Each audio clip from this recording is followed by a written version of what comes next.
خلصنا الليبيال سايد نحتناه. هسه نرسم الميزيال اللي هو هذا الميزيال فيو، زين، على القياسات ايضا اللي عندنا اللي احنا ايضا مكبريها، زين، ننقلها على البلوك. بس قبل هذا لازم اول شي هم نرسم ميد لاين، يعني ننصف الميزيال سايد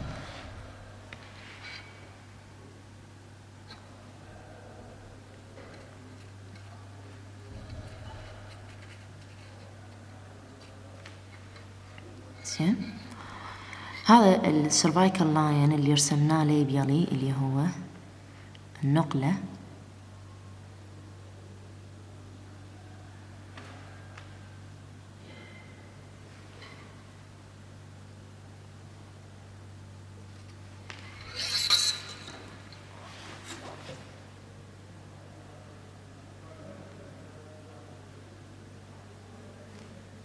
زين.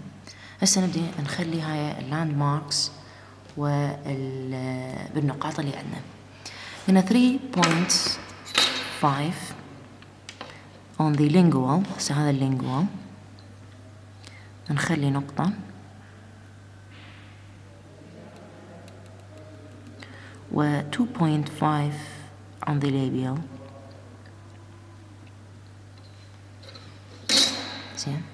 هذه 3.5 وهذه 2.5. vertically downward نخلي أيضا point على الميد لاين، أيضا على مسافة 3.5، زين. عندنا 2 مليم vertically،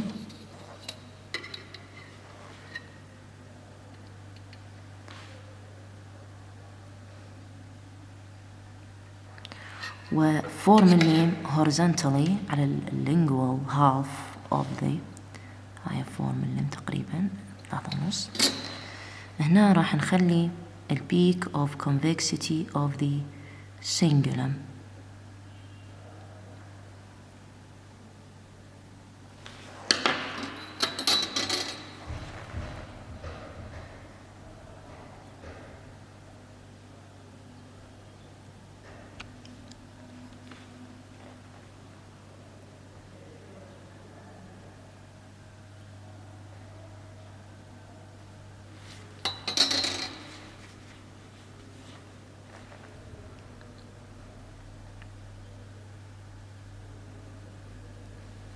زين. عندنا 6 مليم 6 مليم or sorry 8 مليم from the center to represent deepest concavity. 8 by 1.5 يعني 8 مليم vertically، 1.5 horizontally، وتخلي نقطة تمثل the deepest concavity on the lingual surface. وعندنا الهايت of the crown هو يعني بالانسايزال edge اللي احنا راسميها. هسه نوصل بين هاي النقاط بهالطريقة. أول شي أرسم السيرفايكال لاين، والسيرفايكال لاين لاحظ هنا يكون كونفكس، بينما هنا العفو هنا كونكيف، بينما هنا كونفكس، مو بالعكس. السينجولم نرسمه، ونرسم اللينجوال فوسا، والليبيال سيرفيس يكون كونفكس، زين، بهالطريقة. السيرفايكال لاين نرسمه من هاي النقطة اللي هي 3.5 اللي احنا خليناها، العفو نرسم الروت، وأيضا إلى حد الجزء اللي قبل شوية خليناه. بس انتبه السينجولم يبدي بشكل مدور يعني.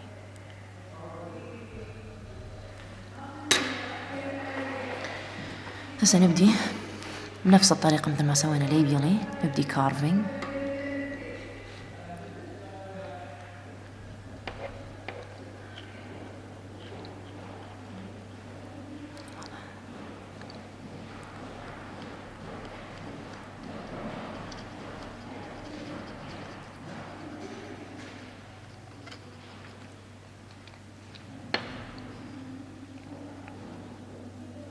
أيضا الجزء اللي أبدي به الروت، ها حدي للسيرفايكال لاين، الروت سيرفس ليبيالي أو لينجوالي نفس الشيء. نحاول نميزه بأنه نخليه شوية أرفع، شوية أرفع من الكراون، مو كلش ولا بنفس الدايمنشن. زين، هسه هذا عندي السيرفايكال لاين.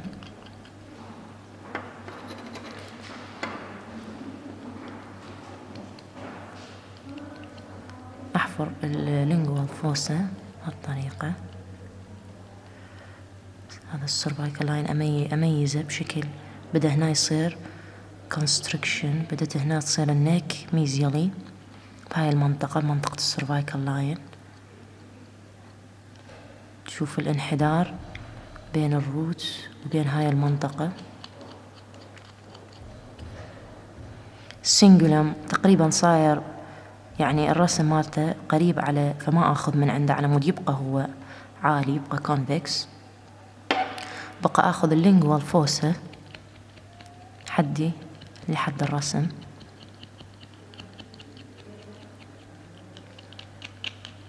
مو بس آخذ من الجهة اللي مرسوم بيها، آخذ all around من تحت السنجولم. هذا السنجولم يعني من تحت السنجولم أبدي أبين lingual fossa أو lingual surface incisal third of the lingual surface.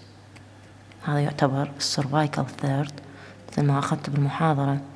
any surface of any tooth is divided into 3 parts: cervical, incisal or occlusal and middle. فإحنا بهاي الطريقة اللي هي المنطقة اللي تصير concave مقعرة، هي منطقة الميدل والانسايزل. بتلاحظ منطقة السنجولم بدأت تبين هي أعلى من الجهتين labially and lingually، ومنطقة الكونستريكشن همين اللي هي الحد الفاصل بين الروت والكراون همين مبينة. يعني ما عندي شكل مربع، ما عندي شكل هندسي بالناتشرال توث سيرفيس.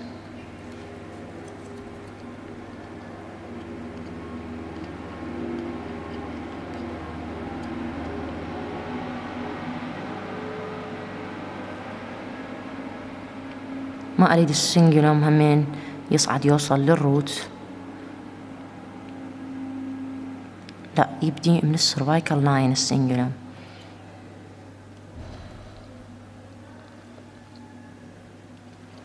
وما أريد شارب ايجز بين السيرفايكال لاين وبين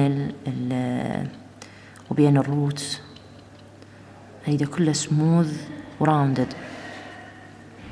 ففي حال أي أنجل تتكون عندي ألغيها بسموث راونديشن.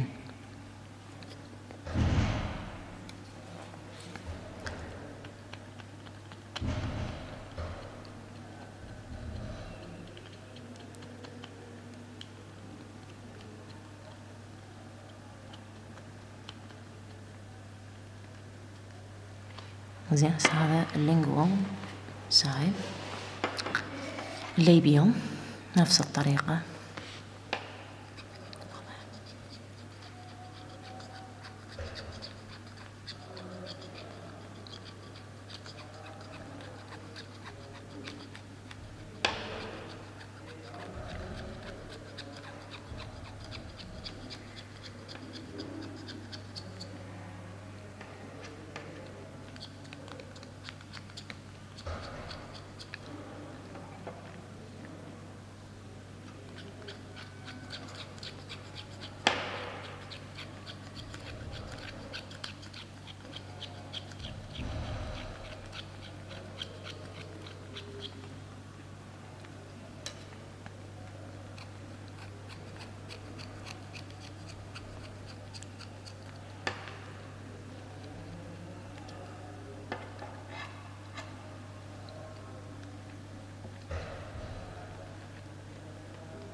هذا عندي السيرفايكال لاين تقريبا بالروت وصلت له، بس الكراون بعدني.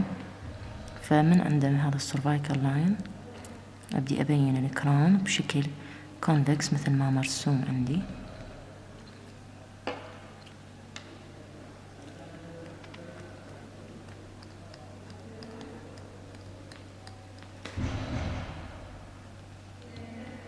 لاحظ شغلنا كلها بالواكس نايف، بلاستر نايف ما احتاجيناها بالواكس.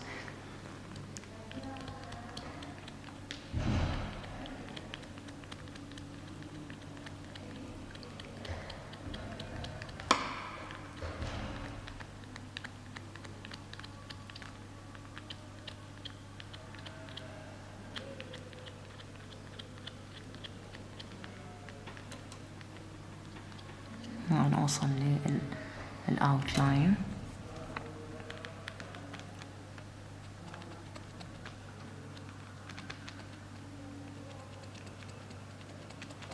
شوية أخلي فد convexity على الليبيال سيرفيس من جهة الانسايزل.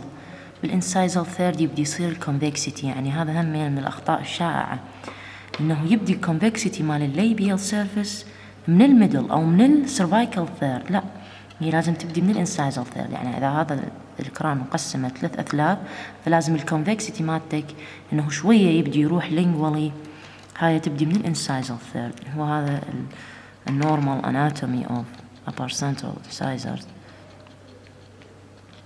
فقط بالحالات اللي هي abnormal، الحالات المرضية اللي تحتاج علاج وتقويم، انه تكون التيث tilted يعني مايلة to the lingual more than normal، أكثر من الحد الطبيعي. زين، هسه تقريبا عندي، بس أرجع أميز السيرفايكال لاين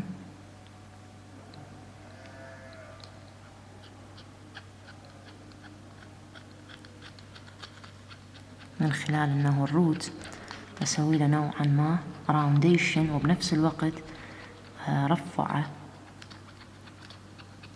أخليه يبين أرفع من الكراون حتى الكراون يصير واضح أكثر.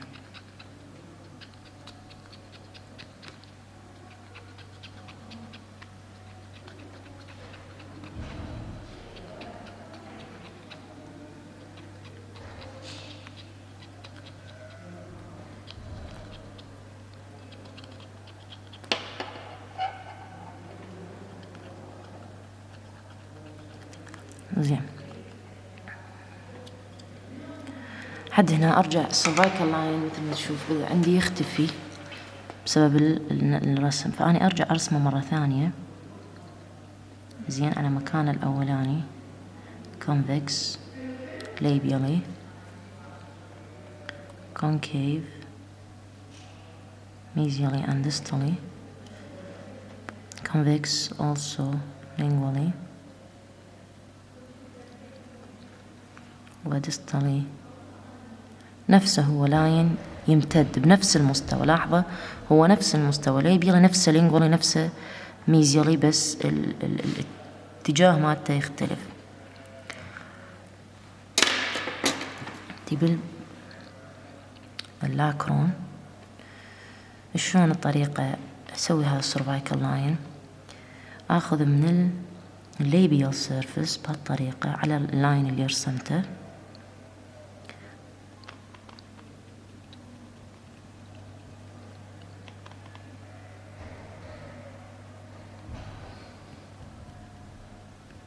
أسوي فد انحدار متساوي. يعني حاولوا السيرفايكال لاين تتعلمون عليه بالرسم، حتى لو على ورق تتعلم ترسم السيرفايكال لاين، لأن هو شكل الكراون ما يبين إذا ما تسوي سيرفايكال لاين.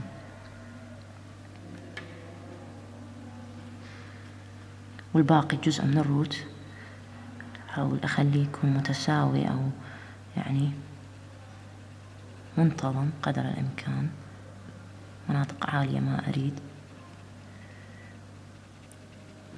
زين. هسه بنفس الوقت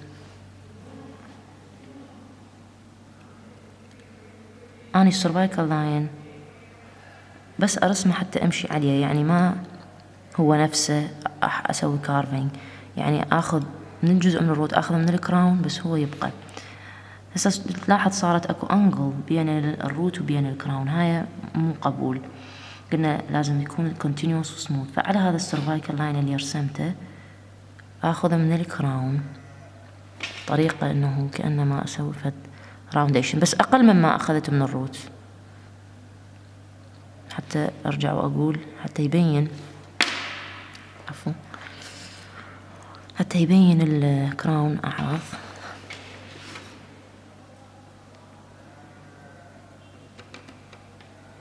انا السيرفايكال لاين احتاج مرة ومرتين وثلاثة خلال الكارفينج مالتي ارجع اوضحها، لانه بالتفنيش يعني شوية شوية يختفي، فماكو اشكال، بس اهم شي بالنهاية يكون واضح. لاحظ هنا اكو صارت مثل يعني نزلة، بين انه الروت ارفع من الكراون. هاي بالنسبة لمنطقة السيرفايكال لاين اللي هي بعدين احنا همين راح نرجع عليها ونرتبها اكثر. نرجع على الليبيال سيرفيس، لانه اكيد خلال الشغل مالتنا لابد ما اللاند ماركس يحتاج لها تعديل. زين، فهذا هو الحدود مالتي مال الليبيال. شي يحتاج له من الليبيال فيو؟ يحتاج له شوية أعدل الأوتلاين ميزيالي and distally. هنا صايرة مثل الأنجل، ما عندي أنجل أني ميزيالي، أوكي ماكو مشكلة.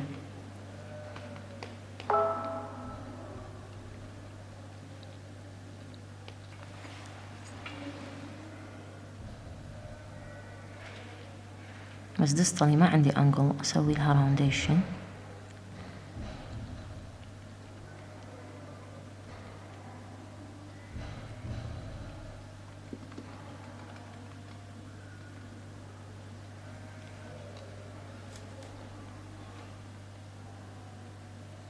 هي النقطة اللي احنا اللي خليناها أعلى شي بالبداية أول ما سوينا الديستال، كنا نخليها أعلى شي وبعدين احنا نسوي لها شوية ناخذ من عندها إذا صارت أنجل مثل هاي الحالة. زين، لاحظ أريد يبين السيرفايكال كونستريكشن، أريد يبين التوث من جهة السيرفايكالي أرفع مما هو انسايزلي. فناخذ من جهة السيرفايكال لاين هالطريقة، مو على طول الكراون حيث يصير شكله مربع، لا، أريد بنوع من المنطقة أعرض من منطقة. زين، هذا الشيء أبينه ليبيالي وميزيالي، بس هسه أنا جاي أشتغل ليبيالي، فأميزه أبينه ليبيالي ولينجوالي نفس الشيء.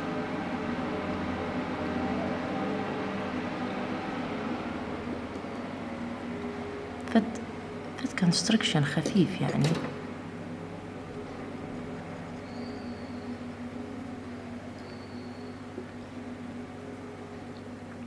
زين، هذا شوية هاي احنا رغم ما قصيناها، هي البلوك الانسايزل ايج تكون ستريت شوية مايلة ميزيالي، بس مو بهالحدة. هسه اوكي، هاي الايج تسوي لها راوندينج انسايزل، عفوا ديستالي الانسايزل ايج تسوي لها راونديشن خفيف. زين، بحيث تبين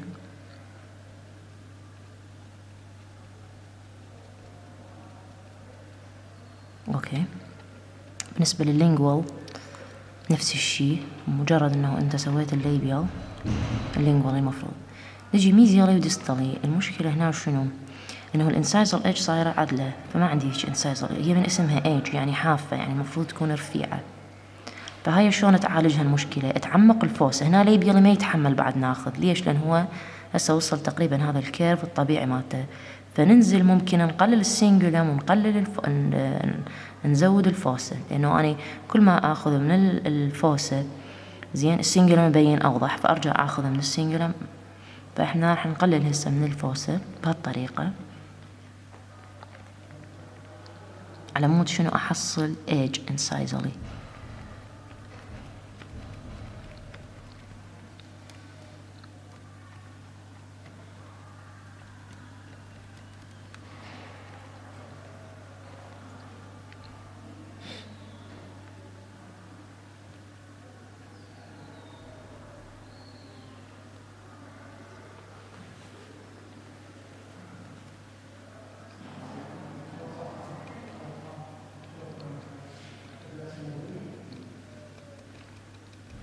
سويها مو ستريت سينجلم، بيها فد العفو الفوسة بيها فد تقعر، يعني مو خط عدل.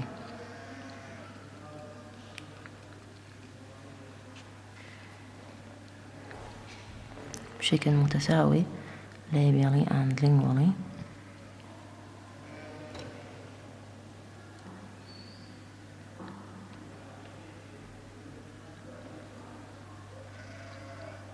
تقريبا بدت الانسايزل ايج تبين، اقدر اخذ شوية من الليبيال كونفكسيتي اقلل.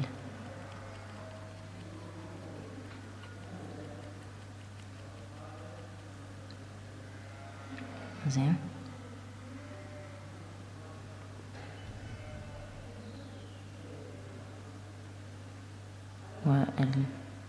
والانسايزل همين اقدر اقلل من الكونفكسيتي على مود احصل على تقريبا صارت ايج. زين، ما عندي سطح هنا. زين، هسه لو تلاحظ من اخذنا عمقنا الفوسة السينجولم صار مور بروميننت، فنقدر نقلل من هاي البروز مال السينجولم، البروميننسي.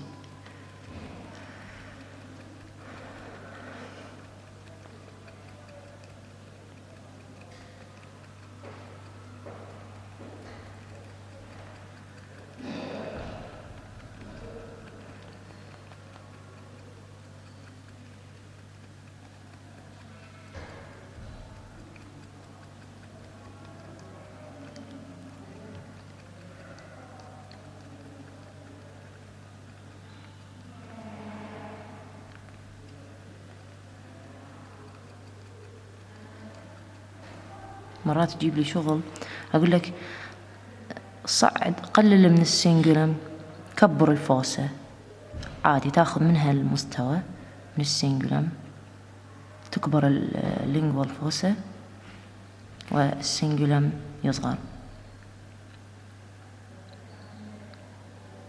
ليش؟ لأنه السينجولم هو مو 3/4 اللينجوال سيرفس هو سينجولم، لا خطأ. السينجولم يمثل تقريبا ثلث اللي هو الانسايزل ثيرد، العفو السيرفايكال ثيرد of the lingual surface. زين، هاي هسه بالنسبة للفيو.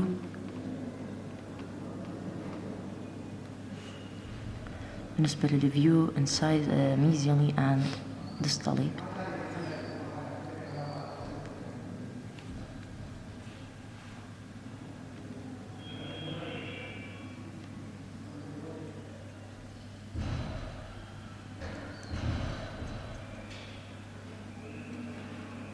زين، بقى عندنا شغلة cervical line، نرجع طبعا نوضحها مثل ما قلنا قدر الإمكان، نحاول نبينه all around.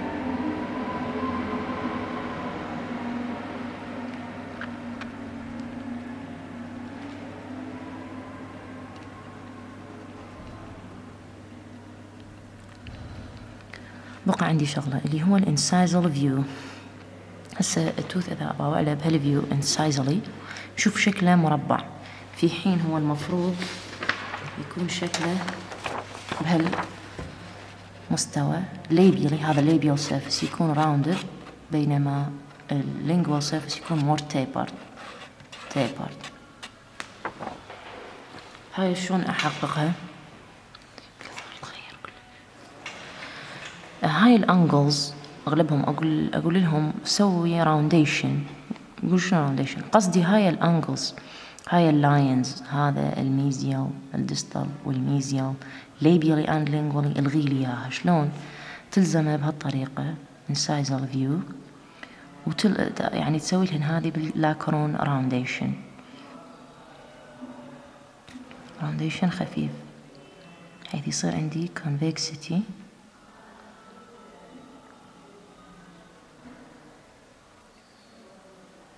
زين، هسه منها تمام. ديستالي ميزيالي كذلك.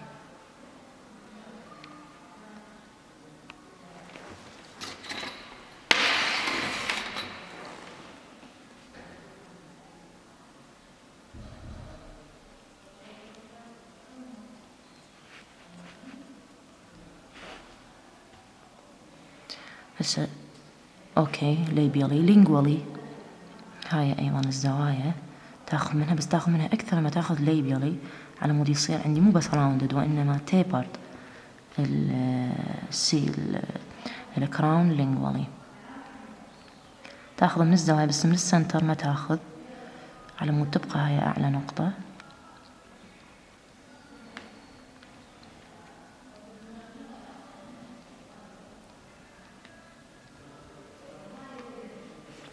هذا ميزيالي، ديستالي بنفس الطريقة. هذا هو اللي أقصد به الراونديشن، إنه الكراون مو مربع ولا مثلث، راوندد وسموثلي راوندد.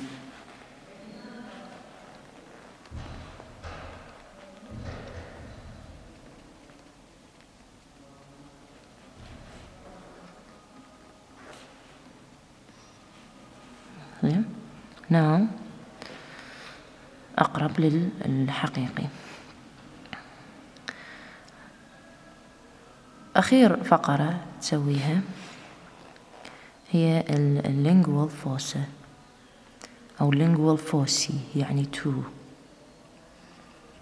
هاي شلون طريقة؟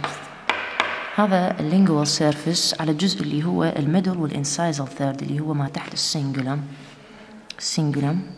هذا السينجولم اللي فوق ما علي بيه هذا الجزء. هنا أرسم two triangles،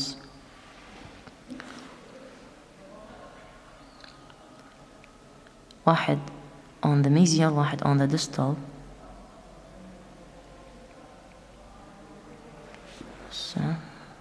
نعيده.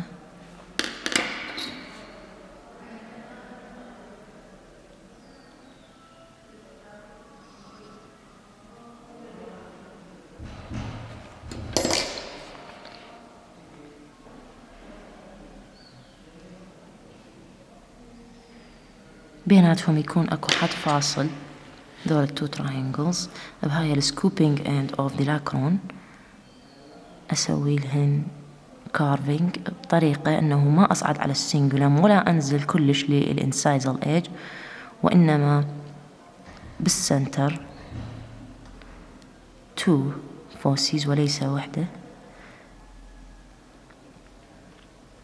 بيناتهم راح يكون اكو نسميه central ridge.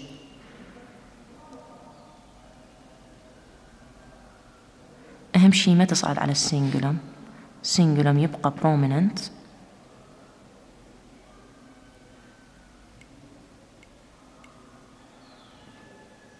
هنا عندنا السايز مالته صار كلش